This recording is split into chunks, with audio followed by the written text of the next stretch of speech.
Senior anchor person और तजियाकार कामरान शाही साहब हमारे साथ ही मौजूद हैं। कामरान शाही साहब, इस खबर पर भी अपना तजिया दीजिएगा। 272वीं कोर कमांडर कॉन्फ्रेंस हुई है, कैसे देखते हैं आप इस कोर कमांडर्स कॉन्फ्रेंस को और आपकी नज़र में कितनी अहम है इस मौके पर जब पूरी मिडल ईस्ट की सूरत हाल भी बदल रही है और इंडिया और पाकिस्तान के दरमियान फिर से जो कशीदगी की बातें चल रही हैं? देखो, जो आपने पहले बात की थी कि केपी के अंदर जो ऑपरेशन हो रहे हैं जी, वो उसको रोकने में नाकाम रहे हैं, जो मिलिट्री ऑपरेशन कर रहे हैं, इसलिए इमरान खान नाराज। तो वो तो मैंने आपको जो बात बीच में रह गई थी वो ये थी कि पाकिस्तान के किसी सूबे का वजीर आला कामयाब नहीं हो सकता मिलिट्री ऑपरेशन को रोकने में, क्योंकि पाकिस्तान की फौज की पहली प्रायोरिटी जो है वो इस मुल्क की सरहदों की हिफाजत है। तो कौन सा वजीर आला, किसी को भी लगा दें वहाँ वजीर आला, वो ये थोड़ी कह सकता है कि जी वहाँ अफगानिस्तान से क्रॉस बॉर्डर टेररिज्म हो रहा है या केपी के अंदर जो है दहशतगर्द अगर आ रहे हैं तो वो अली मीन गंडापुर का या इमरान खान का इंतजार करेंगे कि वो उनके हिसाब से चलेंगे। हमारे यहाँ पे फौजी शहीद हो रहे हैं, अभी आज हमारे कर्नल शहीद हुए, हमारे जवान शहीद हो रहे हैं, इतने बड़े बड़े मार्के वो कर रहे हैं, तो वो उसमें वज़ीर आला का तो कोई स्टेक ही नहीं है। और दुनिया में कहीं इस तरह नहीं होता, मिलिट्री ऑपरेशन तो जारी रहेंगे, ये वजह हो ही नहीं सकती। और अगर ये वजह है तो बहुत ही अहमकाना वजह है। अगर इसमें से हटाया गया तो कौन वो सोहेल अफरीदी कह रहे हैं वो आ जाएगा, तो वो क्या कर लेगा उधर? वो मिलिट्री ऑपरेशन को रोक सकता है? मिलिट्री ऑपरेशन को तो नहीं रोक सकते। मिलिट्री ऑपरेशन तो रुकेंगे जब दहशतगर्दी खत्म होगी वहां से। किसी मुल्क की फौज जो है वो अपने सूबे या अपनी मुल्क के अंदर ऑपरेशन नहीं करती, लेकिन यहाँ मसला ये है कि सर्वाइवल का मसला है पाकिस्तान का। एक वहां से क्रॉस बॉर्डर टेररिज्म हो रहा है और अफगानिस्तान जो है वो आपसे बात करने को तैयार नहीं है। तो इन्होंने तो बिला वजह की अपनी डेढ़ इंच की एक नई मस्जिद कायम की है जी, पहले आप अफगानिस्तान से बात करें, आप उनसे बात करें, आप उनसे फलां से बात करें, वो जेल से यह काम दे रहे हैं। उनको पता ही नहीं है कि बाहर की सिचुएशन क्या चल रही है इस वक्त। जो फौजी पाकिस्तान को डिफेंड कर रहा है बॉर्डर पे, वो वो अपनी जान हथेली पे रख के बैठा हुआ, या ये इनका वज़ीर आला जो जेल से अहकाम दे रहा है कि जी आप अफगानिस्तान से डील करें। वो आपसे बात करना नहीं चाह रहे। वो आपका क्रिकेट मैच आप हारते तो वो फतह के शादियाने बजाते। इतनी अनग्रेटफुल नेशन मैंने देखी नहीं। हमने क्या कुछ नहीं किया अफगानिस्तान के लिए, इतना सेक्रीफाइस किया, इनको, इनके लोगों को यहाँ रखा, मिलियंस को यहाँ पे हमने रखा, यहाँ पे खिलाया पिलाया। तो आप कह रहे हैं तो इनकी स्ट्रेटेजी तो वैलिड ही नहीं ना मौजूदा जंगी हालात के अंदर।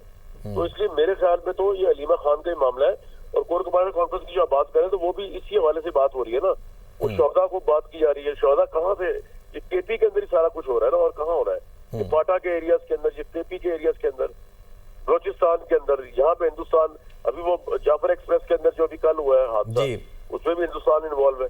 यहाँ पे आप एक जंग लड़ रहे हैं, एक तरफ अफगानिस्तान आपके खिलाफ चढ़ा हुआ है, दूसरा हिंदुस्तान चढ़ा हुआ है।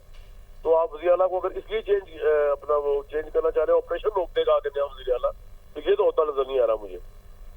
कामरान शाही साहब, खास तौर पर यकीनी तौर पर ये जो कोर कमांडर्स कॉन्फ्रेंस है इंपॉर्टेंट तो है ही, लेकिन हालिया जो पाकिस्तान और सऊदी अरब का डिफेंस में कोऑपरेशन का जो एक एग्रीमेंट हुआ है, उसके बाद या उसके तनाजुर में आप इस कोर कमांडर्स कॉन्फ्रेंस को कैसे देखते हैं?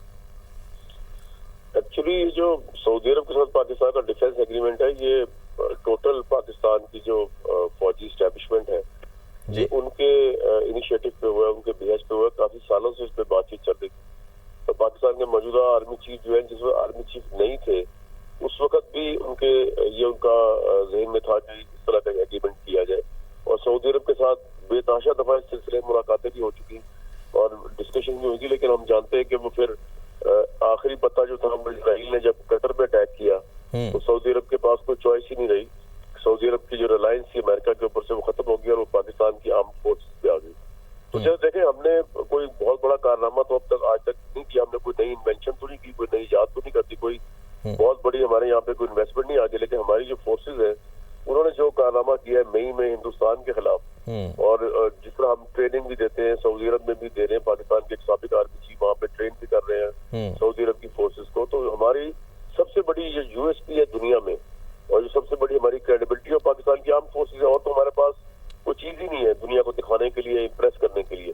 तो ऑब्वियसली जरूर आर्मी चीफ ने ब्रीफ किया होगा तमाम कोर कमांडर्स को, सारी डेवलपमेंट जो हुई है सऊदी अरब के अंदर और जो अमेरिका के साथ हमारे नए ताल्लुकात बनने जा रहे हैं या बन चुके हैं, तो उसको जरूर किया होगा। तो ये सारा कॉन्टेक्चुअलाइज जो है और उसको सारा जो किया है पिक्चराइज, वो पाकिस्तान की आर्म फोर्सेज ने किया है।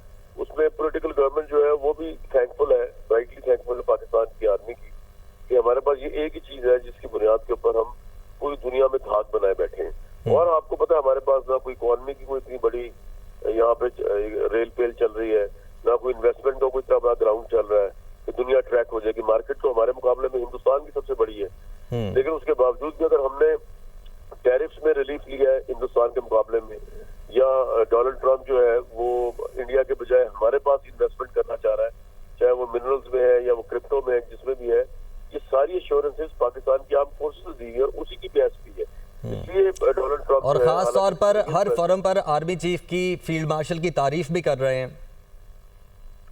देखिए ना, पहली मुलाकात उन्होंने पाकिस्तान के सिविलियन प्राइम मिनिस्टर के साथ नहीं की, उन्होंने आर्मी चीफ के साथ की। उसकी वजह ये है कि वो गारंटीज जो है जब भी दुनिया मांगती है, चाहे वो सऊदी अरब को डिफेंस पैक्ट हो, वो कतर हो, वो ईरान हो, वो चाइना हो, वो अमेरिका हो, तो वो पाकिस्तान की आर्म फोर्सेज ही है।